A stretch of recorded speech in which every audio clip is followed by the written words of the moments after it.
What a night of Champions League action, people. Obviously, the main talk going into the night was, will City survive in the Champions League? And at half-time, they weren't. At half-time, losing 1-0 to a Onyedika goal from Club Brugge. 1-0 down at half-time. I was a very happy man. I was enjoying life. And then Kovacic, Savinho, and then an own goal as well ruined that night for me. City won 3-1 and they do pass to the next phase of the Champions League. PSV beating Liverpool was a massive shock, I thought. Did not see that coming on PSV's form.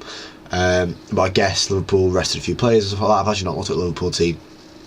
I imagine, knowing that they were through first or second, they were fine with it. Salzburg getting absolutely smashed by Atletico Madrid 4-1. Atletico showing their strength in the Champions League, why I think they might go far in the Champions League this year.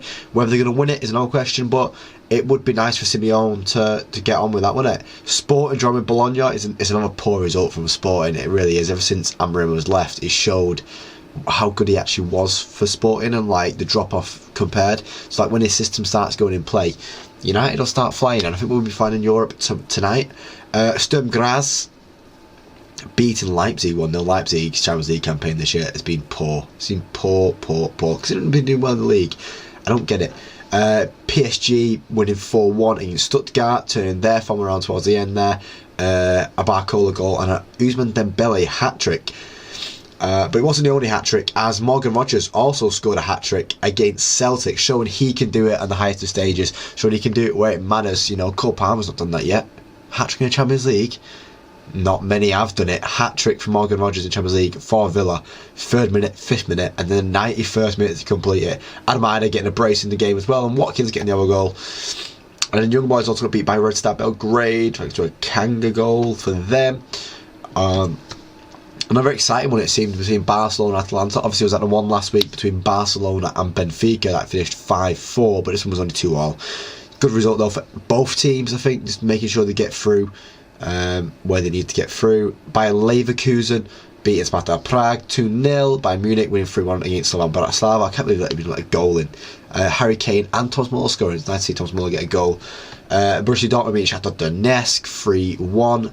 I actually thought Brest might cause a slip up for Real Madrid, but Brest did not cause a slip up for Real Madrid. Real Madrid winning the game 3-0 with Rodrigo and Bellingham getting the goals, and then Musa getting sent off for AC Milan means that Zagreb actually won the game 2-1, which was a nice little win for Zagreb there, with Xhaka scoring the goal, and that's Pjaka, whatever you say it. Girona almost getting a result out of Arsenal, actually winning the game at one point 1-0 thanks to Danjuma goal, but then Jorginho scored a penalty and Nwaneri scored a goal, and Sterling missed a penalty later on in the game as well, which was really poor. Another hat-trick in the Champions League as Lautaro Martinez scored 3 against Monaco, securing Inter Milan's place in the next round. Benfica beating Juventus 2-0 with Pavildis with another Champions League goal. He's on form, isn't he?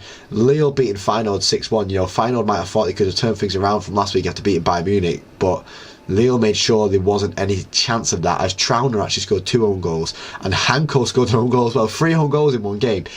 What on earth? David Cabella, Remy Cabella, that's a throwback name, isn't it? In terms of the Champions League tables, it was Champions League tables. Oh my god, are we okay here?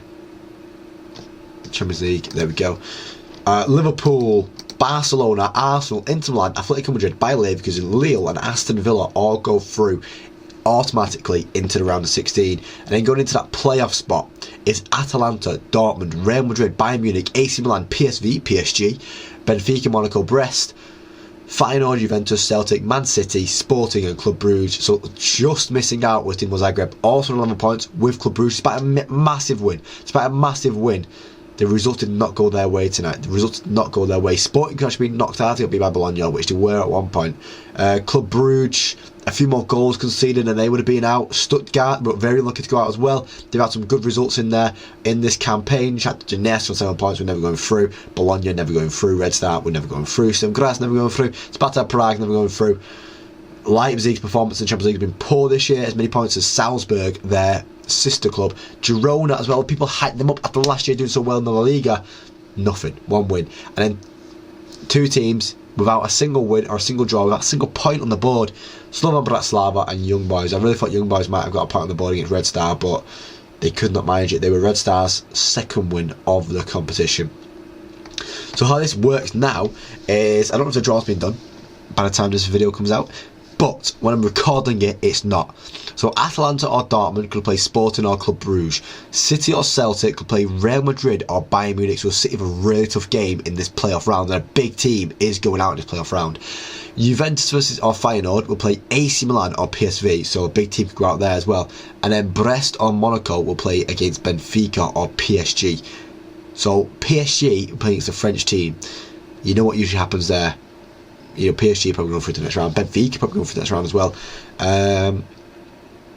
Yeah, I think Atalanta and Dortmund are probably going to go through as well. I think Atalanta and Dortmund are good enough. Whoever gets Celtic is going through. It's going to be interesting the rest of the games though. It's going to be interesting to see what happens. And then obviously, so Liverpool and Barcelona could end up with either PSG, Benfica, Monaco or Brest. Then Inter Milan and Atletico, is that right? No, Arsenal and Inter Milan could end up with AC Milan, PSV, Feyenoord or Juventus.